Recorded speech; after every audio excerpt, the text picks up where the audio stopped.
ಓಂ ಶಿವ ಬಸವೇಶರೂಪಾಯ ನಮಃ ಶಿವಾಯ. ವಚನ ಟಿವಿಯ ವೀಕ್ಷಕರಿಗೆ ಯೋಗಮಯಿ ಸತ್ಯಮೇಧಾವಿ ತಿಳಿಸುವ ಶರಣು. ವಚನ ಟಿವಿ ಯೂಟ್ಯೂಬ್ ಚಾನೆಲ್ ಹೆಸರೇ ಸೂಚಿಸುವಂತೆ ವಚನಗಳ ಕುರಿತ ಜಾಗೃತಿ ಮೂಡಿಸುವ ಒಂದು ಅಭಿಯಾನದಲ್ಲಿ ನಾನು ಭಾಗಿಯಾಗುತ್ತಾ ಇದೀಗ ಕಲ್ಯಾಣದ ಅಂಬಲಿ ಮತ್ತು ದಿನ ರಾತ್ರಿ ಮಲಗಿಕೊಂಡು ಬೆಳಗ್ಗೆ ಏಳುವಾಗ ಪರಮತತ್ವಕ್ಕೆ ಎಚ್ಚರಾಗುವ ವಿಧಾನ ಕುರಿತಂತೆ ವಚನಗಳ ಅಳವಡಿಕೆಯನ್ನು ಹೇಳ್ತಾ ಬಂದಿದ್ದೇನೆ. ಈಗ ಈ ವಚನಯಾನದ 3ನೆಯ ಮೆಟ್ಟಿಲಾಗಿ ಇವತ್ತು ನಾನು ಒಂದು ವಿಚಾರವನ್ನು ಎತ್ತಿಕೊಂಡು ನಿಮ್ಮೆದುರಿಗೆ ಬಂದಿದ್ದೇನೆ.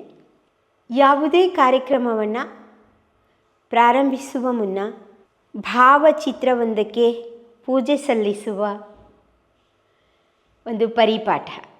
ಹಾಗೆ ನಾವೆಲ್ಲ ಬಸವ ಭಾವಚಿತ್ರವನ್ನು ಪೂಜಿಸಿ ಕಾರ್ಯಕ್ರಮವನ್ನು ಪ್ರಾರಂಭಿಸ್ತೇವೆ. ಇದನ್ನು ವಚನ ಸಂಸ್ಕೃತಿಗೆ ಅನುಗುಣವಾಗಿ ನಾವು ಯಾವ ರೀತಿಯಲ್ಲಿ ಅನ್ವಯಿಸಿಕೊಳ್ಳಬಹುದು? ಬಸವೇಶನಾಗಿ ಬಸವೇಶನ ಪೂಜಿಸುವುದು ಇದು ವಚನ ಸಂಸ್ಕೃತಿ. ಬಸವೇಶನಾಗುವುದು ಹೇಗೆ ಅನ್ನೋದನ್ನು ಬಸವಣ್ಣನವರು ತಮ್ಮ ವಚನದಲ್ಲಿಯೇ ನಮಗೆ ಬಿಚ್ಚಿಟ್ಟಿದ್ದಾರೆ. ಬಸವೇಶನಾಗುವ ಬಗೆ ಹೇಗೆ, ನಾನು ಬಸವೇಶನಾದದ್ದು ಹೇಗೆ ಅನ್ನೋ ಇಂಗಿತವನ್ನು ಅವರದ್ದೇ ಆದ ಒಂದು ವಚನದಲ್ಲಿ ಅವರು ಹೇಳ್ತಿದ್ದಾರೆ. ಆ ವಚನ ಯಾವುದು ಅಂತ ನೋಡೋಣವೇ. ಎನಗಿಂತ ಕಿರಿಯರಿಲ್ಲ, ಶಿವಭಕ್ತರಿಗಿಂತ ಹಿರಿಯರಿಲ್ಲ, ನಿಮ್ಮ ಪಾದ ಸಾಕ್ಷಿ ಎನ್ನ ಮನಸ್ಸಾಕ್ಷಿ, ಬಾಗಿದ ತಲೆ ಮುಗಿದ ಕೈಯಾಗಿರಿಸು, ಎನಗಿದೆ ದಿವ್ಯ ಕೂಡಲ ಸಂಗಮ ದೇವ. ಇದು ಬಸವೇಶನು ಬಸವೇಶನಾದದ್ದರ ಹಿಂದಿನ ಗುಟ್ಟು. ನಾನು ಬಸವೇಶನು ಆದದ್ದು ಹೇಗೆ ಅಂತ ಈ ವಚನದಲ್ಲಿ ಎಳೆ ಎಳೆಯಾಗಿ ಬಿಚ್ಚಿಟ್ಟಿದ್ದಾರೆ.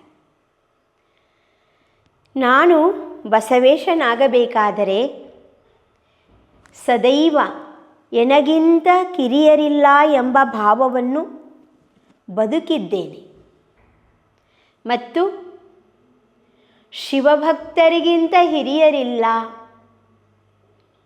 ಎಂಬುದನ್ನು ಒಪ್ಪಿಕೊಂಡಿದ್ದೇನೆ.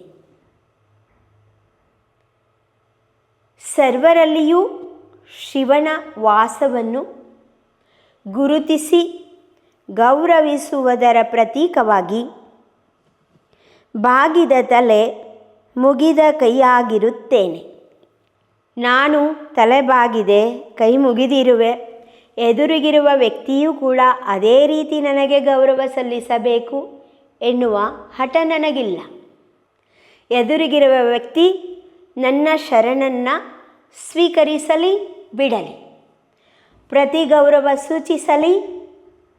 ಸೂಚಿಸದೇ ಇರಲಿ ಅಥವಾ ಅಗೌರವವನ್ನೇ ತೋರಿಸಿದಾಗ್ಯೂ ಕೂಡ ಕೂಡಲ ಸಂಗಮದೇವ ನಿಮ್ಮ ಪಾದ ಸಾಕ್ಷಿಯಾಗಿ ಎನ್ನ ಮನಸ್ಸಾಕ್ಷಿಯಾಗಿ ನಾನು ಸದಾ ಬಾಗಿದ ತಲೆ ಮುಗಿದ ಕೈಯಾಗಿರುವಂತೆ ಇರಿಸು ನಿಮ್ಮ ಧರ್ಮ ಎಂದು ಬಸವೇಶ ವಚಿಸುವುದರ ಮೂಲಕ ತಮ್ಮನ್ನು ಆವರಿಸಿಕೊಂಡಿರುವ ಅಜ್ಞಾನದ ಒಂದು ಅಡೆತಡೆಯನ್ನು ದಾಟಿ ಹೊರಬರುತ್ತಾರೆ. ನಾನು ಹಿರಿಯ, ನಾನು ಪ್ರಧಾನಮಂತ್ರಿ, ನಾನು ಹಾರುವ, ನಾನು ಬಲ್ಲಿದ, ನಾನು ಪಂಡಿತ, ನಾನು ಶುದ್ಧ ಅಲ್ವಾ? ಇವೆಲ್ಲ ಅಡೆತಡೆಗಳು. ಈ ಎಲ್ಲ ಅಡೆತಡೆಗಳೆಂಬ ಅಜ್ಞಾನದ ಆವರಣವನ್ನು ಭಂಗಗೊಳಿಸೋದಕ್ಕೆ ಈ ವಚನವನ್ನು ಅವರು ವಿನಿಯೋಗ ಮಾಡಿಕೊಂಡಿದ್ದಾರೆ ಮತ್ತು ನಮಗೂ ಕೂಡ ಆ ಅಸ್ತ್ರವನ್ನು ನೀಡುತ್ತಿದ್ದಾರೆ. ನಾವು ಶಿವನ ದಾರಿಯಲ್ಲಿ ಹೆಜ್ಜೆ ಇರಿಸಲು ನಾವೇ ಮಾಡಿಕೊಂಡಂತಹ ಅಡೆತಡೆಗಳನ್ನು ಸರಿಸಿ ನಮ್ಮ ದಾರಿಯನ್ನು ಪ್ರಶಸ್ತಗೊಳಿಸಲು ನಾವೂ ಕೂಡ ಬಸವೇಶನಾಗಿ ಬಸವೇಶ ನಡೆದ ದಾರಿಯಲ್ಲಿ ಬಸವೇಶನತ್ತ ಹೆಜ್ಜೆ ಇರಿಸುವಂತಾಗಬೇಕಾದರೆ ಸದಾ ಬಾಗಿದ ತಲೆ ಮುಗಿದ ಕೈಯಾಗಿರಬೇಕು. ಮತ್ತದು ಎದುರಿಗಿರುವ ವ್ಯಕ್ತಿ ಯಾವ ಜಾತಿಯವರಿದ್ದಾರೆ ಅಥವಾ ಹೆಣ್ಣು ಗಂಡು ಅಂತಾನೋ, ಚಿಕ್ಕವರು ಮುದುಕರು ಅಂತಾನೋ, ತಿಳಿದವರು ತಿಳಿಯದಿರುವವರು ಅಂತಾನೋ ಯಾವ ಭೇದ ಭಿನ್ನತೆಯನ್ನೂ ಮಾಡದೆ ನನ್ನ ಮನಸ್ಸಾಕ್ಷಿ ಮತ್ತು ಕೂಡಲ ಸಂಗಮ ದೇವರ ಪಾದ ಸಾಕ್ಷಿ ಎಲ್ಲರಲ್ಲೂ ಅವ್ಯಕ್ತವಾಗಿ ಆ ಶಿವಚೇತನವು ಸೂಕ್ತವಾಗಿ ಅಡಕವಾಗಿದೆ. ಕೆಲವರಲ್ಲಿ ಪ್ರಕಟವಾಗಿದೆ, ಇನ್ನು ಕೆಲವರಲ್ಲಿ ಅಪ್ರಕಟಿತವಾಗಿ ಉಳಿದಿದೆ. ನಾನು ಬಾಗಿದ ತಲೆ ಮುಗಿದ ಕೈಯಾಗಿರುವುದರಿಂದ ಅಪ್ರಕಟವಾದ ಚೇತನ ಪ್ರಕಟವಾಗಲು ಅವಕಾಶವಾಗ್ತದೆ ಮತ್ತು ಅದಾಗಲೇ ಪ್ರಕಟವಾದ ಚೇತನ ಇದ್ದಿದ್ದರೆ ಅದು ಇನ್ನೂ ಹೆಚ್ಚು ವರ್ಧಮಾನವಾಗಲು ಅವಕಾಶವಾಗುತ್ತದೆ. ಇದು ಈ ವಚನದ ಇಂಗಿತ. ಶರಣು ಶರಣು ಶರಣು.